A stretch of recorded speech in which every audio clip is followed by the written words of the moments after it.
I had to bite my mouth, bite my lip, and shed tears. But I did not dare to make any noise because I was afraid that I would be killed. This is a story of Yun, a survivor of a Khmer Rouge forced marriage policy, where love was not a choice, but an order.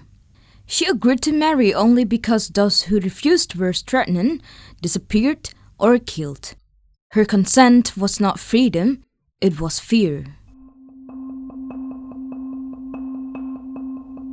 This is Krahaam Podcast, a documentary storytelling journey where Cambodian Gen Z return to the Khmer Rouge regime through lived stories, honoring resilience and passing memory forward.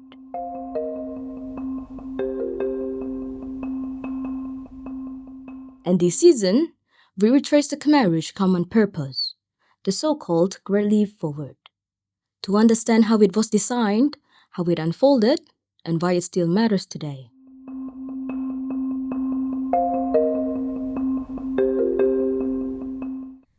This is not just a story about one woman's marriage. It is a story about how the Khmer Rouge turned intimacy into obedience, a system that experts later describe as legalized rape. How did marriage become a tool of population's policy? In this episode, the story is reported by Seng Lyka.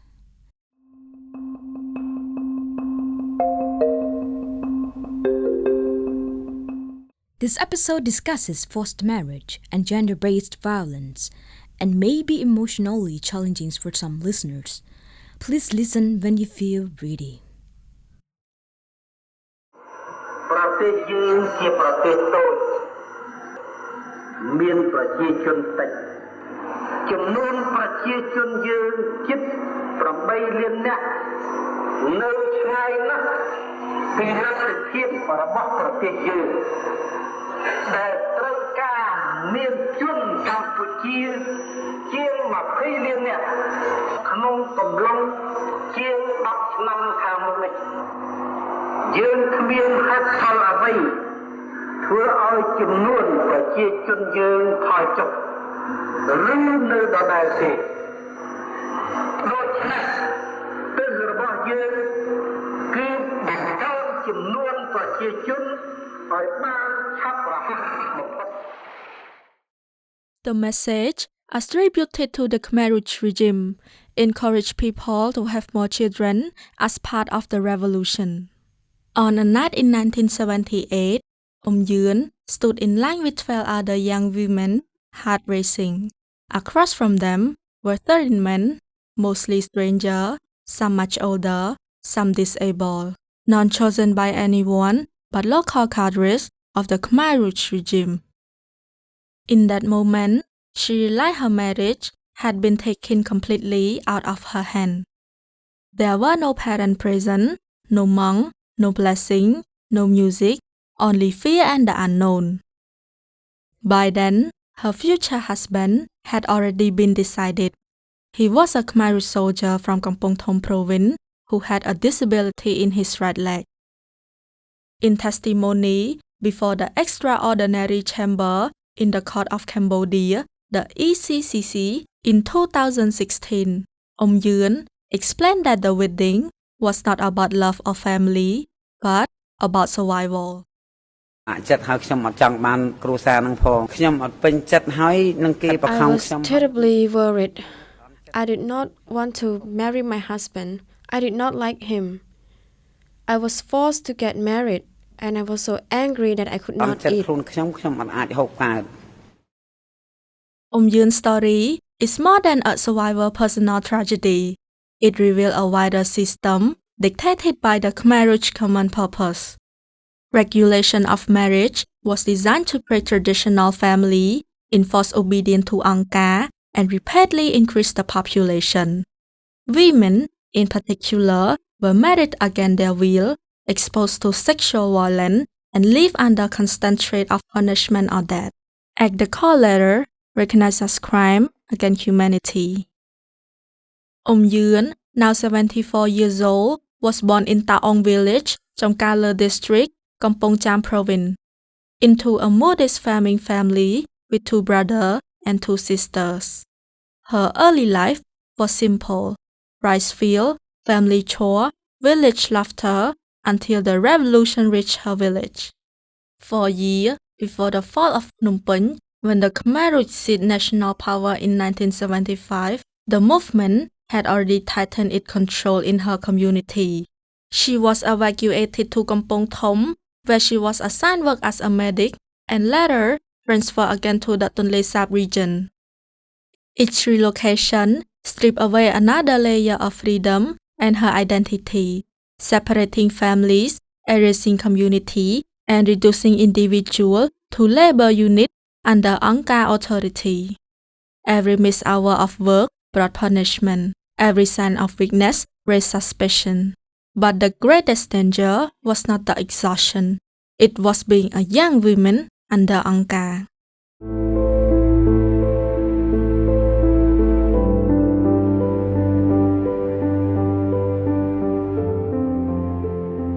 The danger became clear on her wedding night.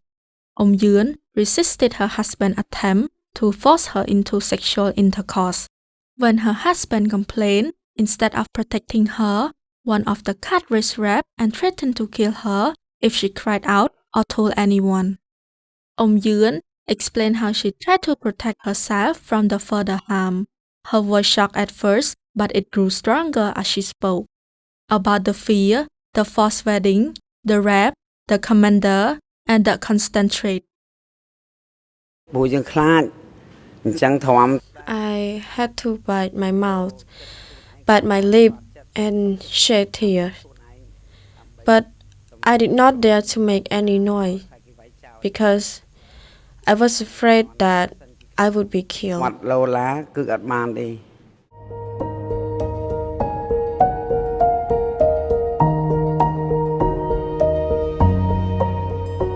After the assault, Yuen agreed to live with her husband only out of fear, afraid that refusal would lead to death or further sexual violence. The cadre monitored newly married couple, ensuring they consummated their marriage. She explained to the court that compliance was not consent, it was a survival. Even pregnancy brought no relief. Yuen was forced to continue working while expecting a child. She gave birth in late 1978 under harsh conditions with little care and only a short period of rest. She was allowed only a few days of rest before labor and about 2 weeks afterward before being sent back to work. The court heard consistent testimony that pregnant women were not exempt for hard labor. In 2016, the ECCC began hearing on gender-based violence and forced consummation, a criminal policy later addressed under the Regulation of Marriage in K002. During this proceeding, 12 civil parties came forward to testify, sharing their personal experiences from the Khmer Rouge era.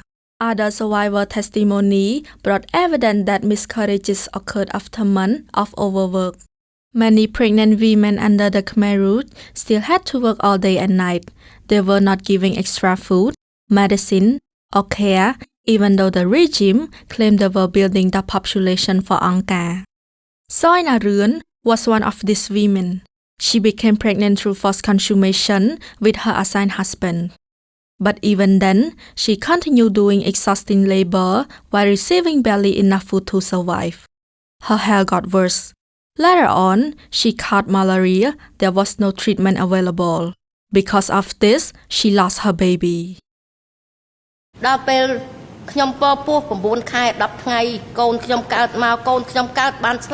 When I became 9 months, 10 days pregnant, my baby died.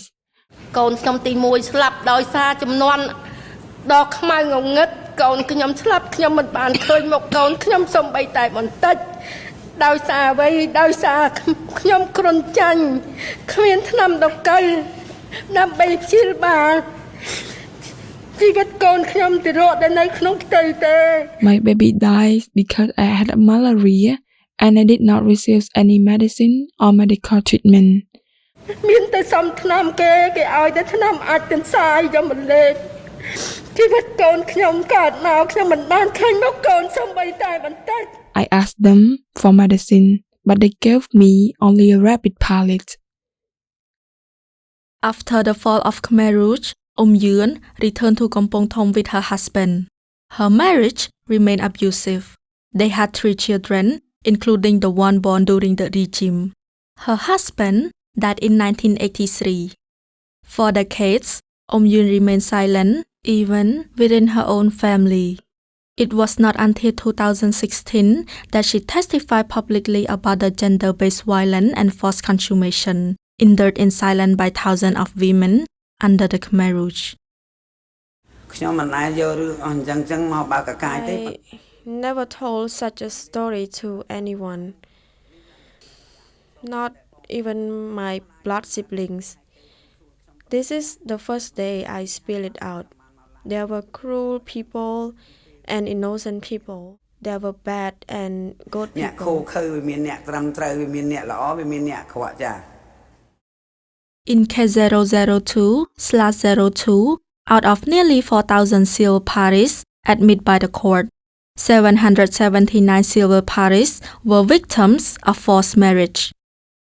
At least 474 were direct victims who provided detailed statements describing how the policy was implemented across the Khmer Rouge zones, covering nearly every province in Cambodia. The court confirmed that forced marriage was a top-down policy and a systematic practice. Forced marriage began as early as 1974 and occurred nationwide in every zone. Cadres were given marriage quotas to fulfill. Couples were ordered to consummate immediately to produce children, and cadres monitor compliance under threat of punishment or death.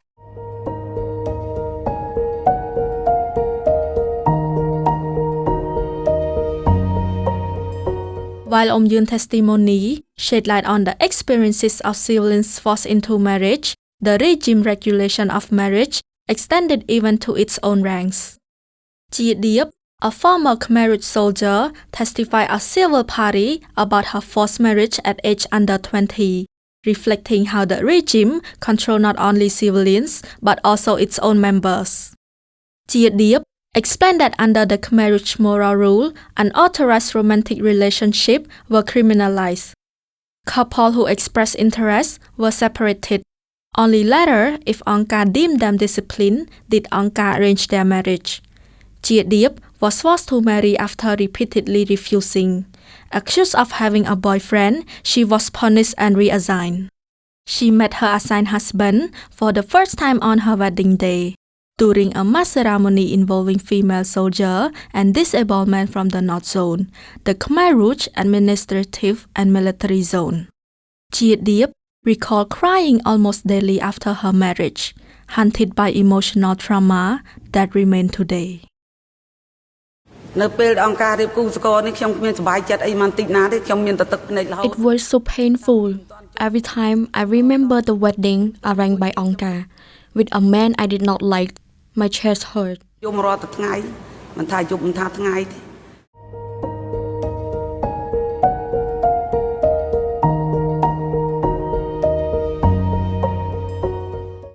The court documented forced marriage as a nationwide policy under the Khmer Rouge Common Purpose, turning marriage into a tool for population growth and political control.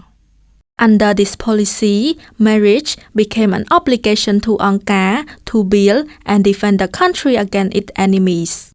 Women and men were told that their body and the future children they were ordered to produce belong not to themselves but to Angka.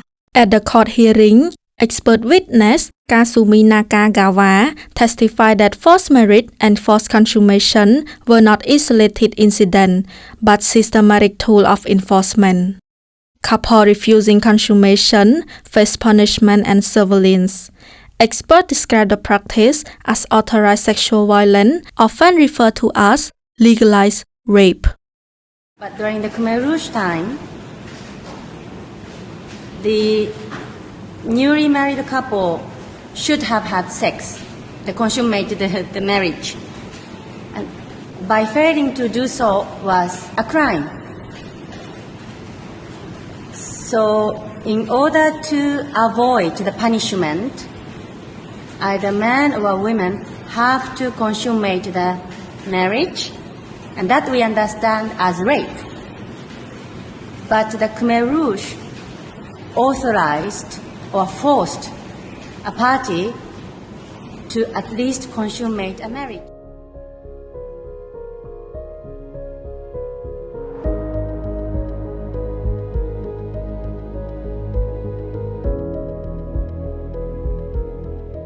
In 2018, the Extraordinary Chamber in the Court of Cambodia, ECCC, reached a historic milestone.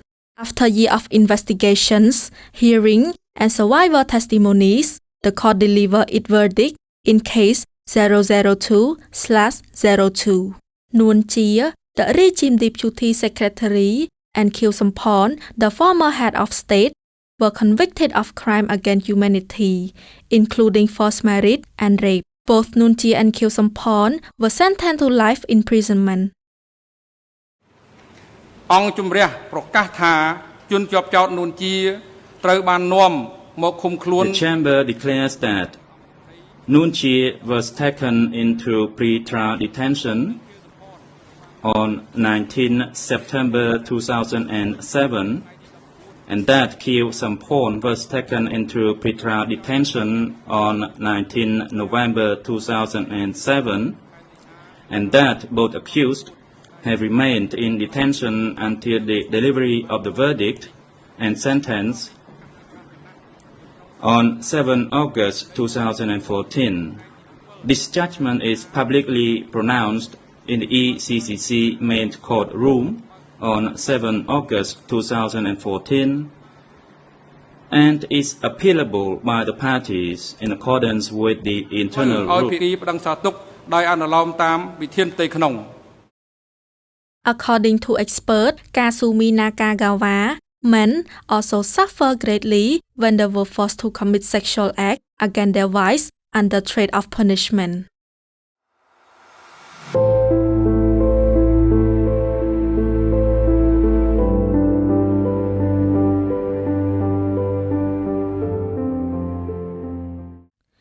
Yun's story reminds us that under the Khmer Rouge, even the most intimate moments of life were stolen. What she lived through shows how deeply the regime invaded people's personal lives, taking away the right to choose a partner, a future, or even their own body. People said yes, not because they wanted to, but because saying no could mean disappearing forever. Her courage to speak out helped us understand that consent is a human right and that freedom in relationship should never be taken for granted. By remembering stories like hers, we honor the survivor and make sure these injustices are never forgotten or repeated. By listening to this episode, we honor their strength. Telling this story is an act of healing and a reminder that no one should ever lose the right to choose love for themselves.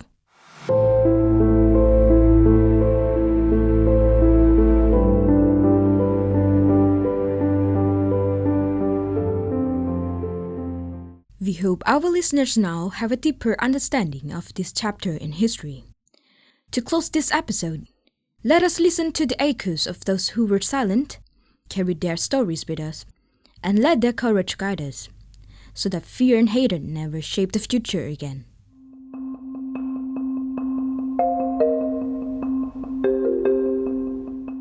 After hearing the story of a female survivor, have you ever wondered if men were also victims of forced marriage under the Khmer Rouge?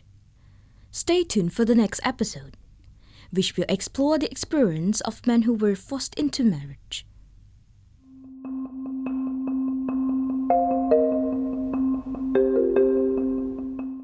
The story is produced by Ren Sreypich, narrated and written by Seng Lyka, audio edited by Seangly Lyhouy, researched by Sopheak Chantheany It, supervised by Hean Socheata and Nov Povleakhena.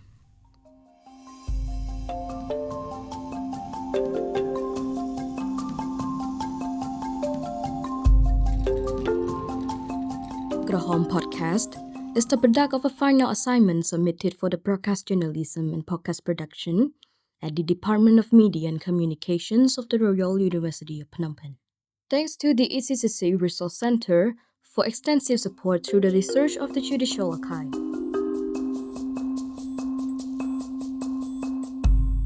Until next time.